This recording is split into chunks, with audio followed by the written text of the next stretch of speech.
Yan, so inumpisahan na nga pala namin yung bakod dito mga kabahay, no? Kahapon na buusan na yung pundasyon ng mga poste para sa gate ito. Bali 4-fold ditong gate na gagawin natin dito. Gagamitin natin yung frames 2x2 na tubular, tapos yung mga patayo is 1x1. Parang katulad ng ginawa namin ni Kenneth sa Deka, yung kay Mambeng ginawa namin. Tapos yung fence grill dito, same lang ng design. Parang kila Mambeng din doon sa side. So straight lang siya na patayo, pa-vertical. Tapos dito, dalawang patong lang ng hollow blocks mula doon sa grade line, sa natural ground, no? Tapos nagbaon pa tayo ng dalawang hollow blocks sa ilalim. Yan. Nasintahan na ni tatay yan. Ganoon lang kasi yung mga bakod dito, yan. Yung iba dito nakabakod na, karamihan. Dito nga lang sa parte na to yung mga hindi. Kasi pwede kang mamili dito kung may bakod na wala. Tulad nun, meron na silang bakod. Kaso sabi nila, sir, mataas daw yung presyo, no? Ba't yata ng 200,000 megit yung ganyang klase ng bakod dito. So napakamahal, no? Kasi isasama nila yun sa isasama nila yun dun sa terms, yun sa bahay. So napakalaki ng tubo pagka ganon. So mas maganda paggawa mo na lang, baka 1/4 lang, nasa 1/4 lang na magagastos mo, mga nasa ganun lang, no? So malaking tipid, di ba? So yung mga materials natin nasa loob na. At update ko kayo uli mamaya or bukas dun sa magiging progress ng bakod natin. So pagka pinorma na namin yung mga poste. Alright. Yan, so bali naglalagay na ng forma sila Kenneth, mga bahay, no? Ayun nga pala yung kahapon na inasinta ni tatay, tapos na. Bali 2 layer lang siya ng hollow blocks. Tapos ginamitan na natin ng pinolik, yung 3/4 na yung ginamit natin, para hindi na tayo gagamit ng mga 2x2 rito. So medyo mahal. So ganun din, kasi kung gagamit pa tayo ng mga rito, framing, mas mabilis na yung ganito. Tsaka malinis kasi pinolik nga, hindi nadidikit yung concrete yan. So ito yung para sa gate natin, 3.3 meters. Tapos itong remaining dito, magiging fence grill yan, no? Ito. Magiging fence grill. Yan. 1.8 mula doon dito sa gutter. 1.8 yung maximum height nila rito sa mga poste. Yan. So after nilang mamaya nga pala mabubusan na yan. Pag nabusan na mamaya yan, sa kinabukasan or after 2 days, kakalagin yung forma. And then pwede na mag-trusses kasi diyan papatong yung ating yung pinaka-rafter natin dito, no? Pinaka-kilo ng ating trusses. Hanggang dito sa tapat ng pinto lang yung naka-trusses, yung may roof, yan. Dito open area para sa garden.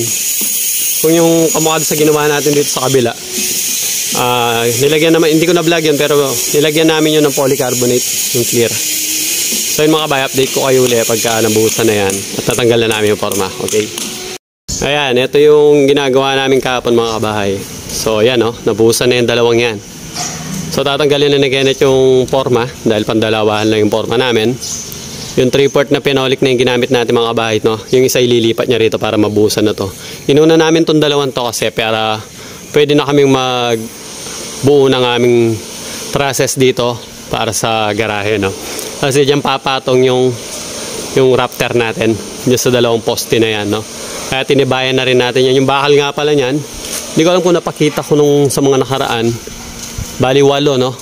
8 yung bakal niyan mga kabahay, mga 12 mm. So tinibayan natin talaga yan. Tsaka yun doon sa para sa gate, naglagay kami ng dalawa doon para kakapitan ng mga hinges natin para matibay talaga. Tapos yung pundasyon yan, malaking buhos niya sa ibaba. Tapos ito yung inasintahan ni tatay, tapos na rin. Okay, so sa loob pakita ko sa inyo yung nabuhusan naman kahapon na lababo. Dito tayo dumaan. Ayan, naglilinis si Pyong dito. Ayan, malinis na sa loob. Hinabit niya yung mga bakal muna para makapagwalis. Tayo mga gamit.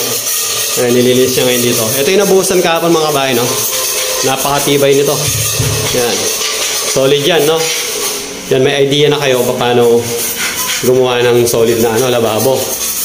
Mas matibay pa to sa conventional kasi wala tong hollow block dito. Bali, bakal lahat yan. Binakalan lahat yan at binuhusan, no? So, buhos lahat yan. Kaya napaka-solid yan.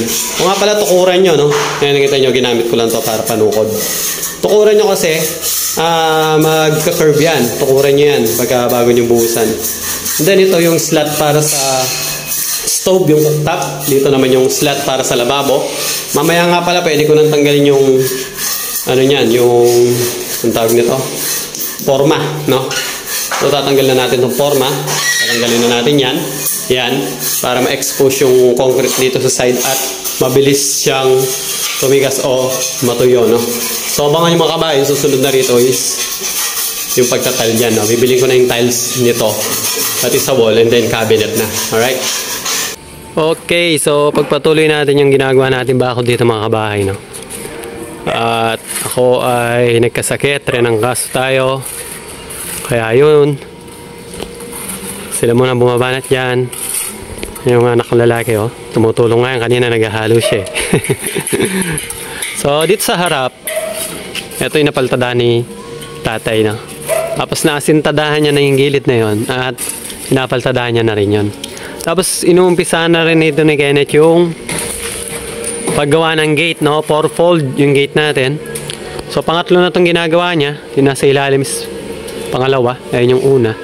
Ayun yung pangatlo pala. So 1, 2, 3. Isang panel na lang. Tapos yung ano niya na lang, yung mga grills niya. Pag ganun lang. Puro pa vertical, no? 1 by 1 by 1.5 yung gagamitin natin. At pagkatapos nag-order ako ng materyales para sa ating trusses, no? So nihintay-hintay natin kasi pina-priority natin, no? At nagbayad na lang tayo ng ng delivery fee para unahin nila. Sabi nila within a day daw ay i-deliver din daw nila. Kaya inihintay-hintay namin at kung darating na. Kung hindi naman talaga kayanin ngayon, pwede rin naman bukas kasi hapon na rin naman mga kabahay, no? So dito yan. Yan, 1, 2, 3, 4. 4-fold. Tapos doon yung fence grill natin, same design lang, no? Yan, mabilis lang naman assemble nito. Kaya pinauna na natin yung palitada para ikakasa na lang pagka natapos. So yun muna mga kabahay yung update natin. Tsaka na tayo papasok sa loob, medyo makalat, maraming gamit, no mga kabahay. Andun yun nga pala yung anak kong babae, sumama. Wala kasi kaming power sa bahay, no? Nag-charge, tsaka nagdo-drawing siya kanina. So update ko kayo uli bukas mga kabahay, no? Para makita nyo yung design ng ating gate. At makabili na rin ako bukas ng mga hinges at barrel bolt, foot bolt para dyan. Okay? Yan, so update tayo sa ginagawa natin dito sa piyesta mga kabahay, no? So nakaraan pinakita sa inyo nung start namin ginagawa yung bakod. So ayan na siya ngayon, tapos na yung concrete fence. So nag-skim coat na sila, no? Ayan yung 3 poste na ginawa natin nung nakaraan, pinakita natin. Tapos ayan na yung natin, no? Maximum height lang natin yan is 2 layer lang ng hollow block. Ini-skim coat na ni Pyong yan, si Bro Elmer doon sa poste. Tapos nga pala, ayan, nakatrases na yung ating garahe. Right, so ito nga pala, yung umpisa na namin yung trases kahapon. So kahapon lang yan mga kabahay, no? Halos natapos naman na namin. Umulan lang nung mga bandang alas 5, no? Kaya hindi lang natapos yung dito, ayan. So yun ang gagawin natin ngayon. Habang hinihintay natin ay deliver yung yung tawag nito, yung mga gutter natin, flashing, at yung rib type na bubong na gagamitin natin para dyan. Oo nga pala, yung fence grill, yung para dito. Ito nga pala yung fence grill, tapos na rin, almost done na. Nagkulang lang ako ng isang bakal dito. So, bibilan natin yan ngayon, para matapos ko na rin yan mamaya. Tapos na rin yung gate. So, yan lang yung design ng gate natin, tsaka fence grill, no? Puro vertical lang. Bali, 4 na pole dito, yung 2 is nasa loob. Napinturahan na rin ng epoxy primer black. Pero ang tunay na kulay talaga niyan is white. So, ginamit natin yung black na epoxy, primer lang naman yan. Gagamitan na lang natin to ng top coat na automotive white, no? Para lacquer type na lahat, matibay at saka mabilis matuyo, hindi tayo gumamit ng QDE. Alam niyo naman ang QDE is matagal matuyo, no? Tapos gagamit pa tayo doon ng metal primer or red oxide primer. So ginamit na natin yung ginamit natin dito sa trusses. Alright, so abangan nyo mamaya mga kabahay, papakita ko to. Gagawin namin to, tatapusin na namin tong part na to para anytime dumating yung delivery ng bubong is ready na tayo magbubong. At nakabili na rin tayo ng insulation, no? Gagamitan natin to ng 10 mm na insulation foam na double-sided yung foil. Okay. Ayun, sa wakas, mga kabahay, magbububong na kami ngayong araw, no? So, naglalatag na kami ng insulation. Nasugatan nga pala tayo, oh. Nabutas yung kamay ko ni Kenneth. Binutas niya ng drill kanina. Naglalagay kami ng gutter. Medyo malalim, mga kabahay, daming dugo kanina. Pero, ayan, napatigil na natin yung dugo, pero tuloy ang laban, ika nga. So, ito na yung gutter na ilagay na natin, no?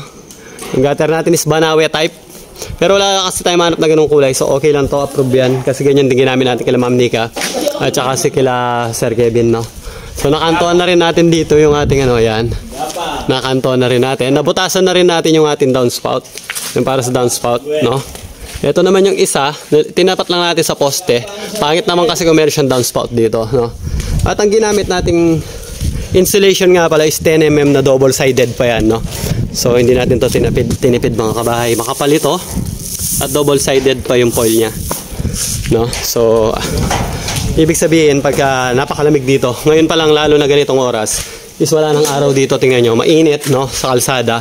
Pero dito sa kanila is mas malilim na, no? So tapos naka-insulation ka pa. So yung mula alas 10 hanggang alas 12 lang naman ang mainit dito. So makakover na yun ang ating insulation, no? So napakakapal niya na at matibay yan sa init, mga kabahay. So abangan nyo mga kabahay mamaya pag natapos namin to, mai-load namin yung tanghali na kami nakapag-start, no? Medyo masama pa nga yung pakiramdam natin uli ngayon, pero kaya yan, no? Kahit na matapos lang namin may latag-latang yero, at kahit bukas na yung ating mga flashing gutter at saka yung mga wall flashing natin at side flashing natin. Kasi nga tanghali na kami nakapag-umpisa. Nagka-problema kasi kahapon pa kami dapat nag-start magbubong. Araw nga pala ng linggo ngayon, naghanap pa kami na nakaboss na vendor. Mali yung diniliver sa atin na gutter, hindi siya Banawe type. Papakita ko sa inyo sa loob. So nakakainis lang kasi pumunta ako doon sa mismong vendor, gumawa ako ng drawing, nag-send ako. Pero ganito ang ginawa, tingnan nyo. Napakalayo nito sa drawing at specification na binigay ko, may sukat naman. Isang bend lang, uno pa yung bend, samantalang media lang dapat. Dapat tatlo itong fold o bend, no, sa Banawe. Wala pa siyang sabitan dito. So paano mo gagamitin yan? Bali, mali yung dalawang gutter, marili yung dalawang flashing gutter, no? So kahit araw ng linggo, para maihabol, magawa nga, is naganap pa kami. So inabot kami na, daming nagpapa-bend doon kasi nga siya lang ang bukas. So inabot kami ng alas 11 doon, mga kabahay, no, kakahintay ng pumila kami kasi marami nagpapagawa. So yun, after lunch na kami nakapag-start maglatag ng insulation kasi kanina ginawa pa namin tong gutter. Pero sa tingin ko kakayanin namin to na mabubungan lahat, no, mga kabahay. So yun mga kabahay, abang-abangan nyo mamaya. Papakita ko sa inyo pagka nandun ako mamaya sa taas, okay? Guys, tingnan nyo yung panahon. Ayan na, oh. Bagyo na.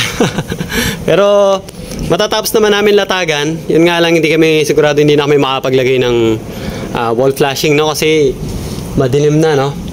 Bali, tingnan nyo dito. Yan, nakalatag na lahat sa part na to. Yan, hanggang doon. Yan, hanggang doon lang naman tayo, eh.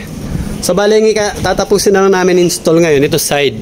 Yun. So tabasan siya, no? Meron kaming isang mahaba doon na 18 feet. Hati namin yan para maging dalawa, and then ipapatong na lang namin dito. All the way hanggang doon. Then tapos na tayo, no? Ngayong araw at least. So pagbalik, wall flashing na lang tayo. Tsaka side flashing doon. Tapos na talaga to totally, no, mga kabahay. So wala eh. Kaya pa sana talaga kaso tingnan nyo yung panahon. May bagyo, no? Sana bukas kahit ilang oras lang is pagbigyan tayo para matapos na namin tong lahat. Okay mga kabahay. So abangan nyo na lang yun. Papakita ko sa inyo pagka natapos na namin ito lahat. At ayun, abangan nyo yun mga kabahay sa susunod. Baka bukas kung papala rin tayo at maganda yung panahon. Alright?